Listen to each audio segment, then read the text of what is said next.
Welcome to episode 7 of Sunday School, and today we are going to be talking about speaking things into existence. We are going to get clear on what speaking things into existence really means because it goes beyond just speaking verbal words out of your mouth. So, if you caught up on episode 5 or 4, I think, of Sunday School, where I speak on the very nature of existence, this kind of ties into that and will make things even more clear for you. So, when you speak things into existence, first let me say that we're always speaking. Speaking goes beyond us using our verbal words.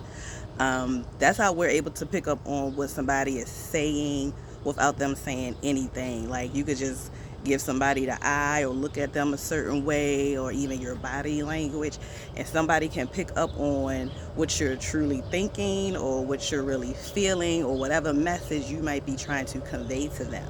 So don't get stuck in thinking that speaking things into existence means speaking actual words out of your mouth. I mean, we all know there's some people who aren't able to even speak verbally out of their mouths, but they're still able to communicate, whatever they got to say.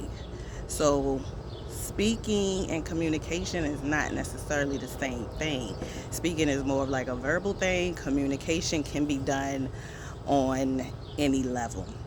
So when we speak things into existence, or when we say that saying, what it really means is what are you speaking or what are you communicating to the universe by way of your consciousness. Y'all know that's what I always talk about because that's where everything starts. You have to gain control of your consciousness first and really delve into what's going on inside of your own mind. So, what you're thinking, what you believe, that's very heavy because your core beliefs is what will manifest and materialize for you predominantly throughout your life. That's how you can find yourself constantly having the same situations. And if you pay attention, you'll find yourself telling the same stories, and then you have the same situation, and then you tell the same story, and then you have the same situation. And although the person may change or the location may change or the job may change, the infrastructure, the energy of it is still the same. It feels like the same experience over and over. So you have to really delve deep into what's going on, what you are believing, what your core beliefs are, what your daily thoughts are, what you feel towards things. All of this is energy. Like none of this gets left out of nothing. Thoughts, what you believe and what you think aren't just some intangible floating things that just happen in your brain. They are energy and they create. That's how sometimes you can think of somebody or think of something and they call or text you like, I was just thinking about you. Or you run into them in the store or something like that. It's all energy. Nothing gets wasted. I said that before too in a video I made not long ago. So knowing what you're thinking, what you're believing, what you're feeling, how you perceive things, how you respond to things, the actions you take, all of that plays into you speaking things into existence. But I want you to understand that when you speak things into existence, since you now know that it has more to do with your consciousness and not what you're saying out your mouth, because we all know people can give lip service all day. I'm gonna do this, I'm gonna do that, I'm about to stop doing this, I'm about to start doing that, and then don't do nothing. You want to know why? Because lip service, using your verbal words, is really the least form of communication. It's the least. That's how, if you sit with someone in silence, you can feel them more. You feel more in tune with them if you're actually sitting with someone in silence versus just chattering away. Also, that's another reason why a lot of things get lost in translation, because words, we have so many different meanings. Even though there's textbook meanings of words, we typically assign definition to words based off our experience. So I can say I love you, and you can say you love me. But when I say it to you, I have a different definition of what that means. I have a different set of actions that I feel like I would take to show you that I love you. And you will have a different definition of what you love me means to you, and the things that you would be willing to do to show me that you love me. And to me, I could feel like you don't love me. But to you, you're like, I'm showing you I love you every day. I told you I love you. But I'm like, but you're not showing me. Or, the other person may feel the same way. So words, they're real finicky. They're real finicky. You have to go beyond that, especially when it comes to conscious creation. So, consciousness, when you claim something, that's what I prefer to say. When to speak something into existence, the real core meaning of that is to claim it. It is a declaration to yourself, to the universe, that this is what you are, or this is what you want, or this is what will be. Period. It does not change with your fleeting emotions and moods throughout the day. It is a declaration. You stand on it no matter what's happening around you, because you understand now that what's happening around you is just a reflection of your past state of consciousness. You're now moving into a new state of consciousness. So you have to give this new state of consciousness time to materialize into this physical world. Okay? So if you just look at something like a tree has consciousness. Everything has consciousness. It's just different levels of consciousness. This is why humans are like at the top of the chain of consciousness, because we can literally create worlds. We can literally do whatever we want to do. We can build, we can destroy, we can give life, we can take it away. Like and anything in between. We have the power to do that. But everything has consciousness on some level. That's why everything knows what to do. A tree knows what to do. Grass knows what to do. Bees know what to do. Ants know what to do. Everything knows what to do, because there's a certain level of consciousness. So I love using the tree as as like a symbol, as what it means to truly stand in your I am and claim something in your consciousness. Because a tree stands firm. A tree is outside in nature. So it doesn't matter if it's raining, if it's snowing, if it's hailing, if it's storming, if it's a hurricane, that tree stands firm. I am a tree. And even if something comes and knocks it down, it's still a tree. The consciousness of it knows it's still a tree. It does not matter. So that's like a metaphor for you and yourself. Look at yourself as like the tree.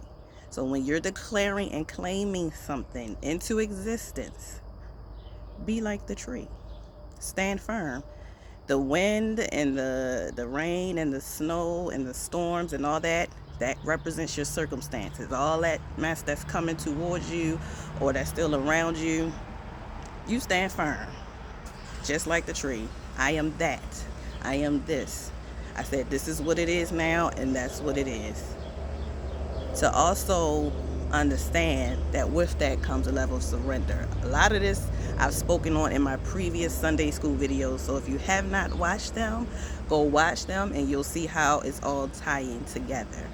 Because sometimes when you think you're in your higher self, when you're claiming and declaring something in your consciousness and your being, in your everything, the ego can still sometimes come over and try to overtake it. So when you go into that, when you go on that path of being the conscious creator and understanding consciousness and energy and creation, sometimes we can still try to force things.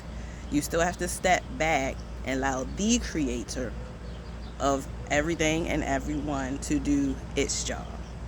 And if there's any actions you need to take, you'll know you need to take them. It'll feel natural to you. It'll feel organic. It'll feel like the most logical next step to do. You'll feel confident in it. Even if you feel a little nervous, because it might be something new, even if you feel a little apprehensive, your being, your soul, your spirit will still feel, you'll still have that inner feeling, that inner knowing, like, this is what I'm supposed to do. Even though I feel nervous or a little unsure, I know this is what I'm supposed to do, so I'm going to do it. So just make sure you're not getting so stuck in like, oh well, I am and I said this, and oh these circumstances, well I'm about to become a bully and I'm about to try to force people and force things, and let the creator also do its job and help guide you along the way so that your ego don't jump in and overtake. Um, Also about existence, as I said, I also spoke on that in the previous Sunday school video. Existence is the law, the supreme law. Nothing exists outside of existence. Everything exists. Everything will continue to exist. So the reason why you need to be more aware of what you're attaching to your consciousness, because you speak things into existence all the time, if you want to be technical. It's just that most times most people are doing it on an unconscious level. They're not understanding that the stories they continue to tell every day is solidifying their reality more and more and more. All realities exist. Why do all realities exist? Because existence is. Existence exists. So as long as there is existence, anything can happen. Anything can happen. I'm gonna just let y'all sit with that. As long as existence exists, anything can happen. All realities are possible. So when you're not conscious of the stories that you keep telling, and you're not aware that they're continuously solidifying your reality, and you keep having the same experience, and you're waiting for the circumstances to change before you change how you think or how you move or how you behave, you're going to be waiting a long time. You might be waiting until your next lifetime, because that's not how it works. It works from the inside out, not the outside in. All right? So I just want to leave y'all with that little nugget. Become conscious, become aware, pay attention to what you're thinking, check your beliefs. Check your beliefs, guys. I'm trying to tell you, because if you pay attention, most of our beliefs did not even come from our own being. It came from our parents, it came from society, it came from our friends, it might even came from past lives. But your job is to self-analyze, to sit with yourself and say, which beliefs are working for me, which perceptions are working for me, and which are not. And the ones that are not, the ones that you notice that there's a clog, so to speak, in your life, whether it's your relationships, your finances, your health, parenting, anything, wherever you feel like there's a clog going on, that's when you need to sit down and examine yourself and see what you have going on in your consciousness, in your awareness, in your mind. It really doesn't even matter where it came from. You need to become aware of it, and you need to start unclogging by changing your beliefs and changing your perceptions and changing how you respond and how you behave, independent of the circumstance. You cannot grow into the god and goddess that you are by continuously being governed by your circumstances and allowing your circumstances and other people and things outside of you to control you. You have to understand you are the chooser. You get to choose everything for yourself, and you don't have to do it based off what somebody else is or isn't doing, or what is going wrong or right in your life. Because when you understand consciousness, you understand energy, you understand creation, and you understand that it starts inside of you, that's going to be your main focus. Okay? We'll touch more on that in another episode. I think I'm going to do one on choices, because that's big. So enjoy the rest of y'all week, and I'll see you next week for episode 8.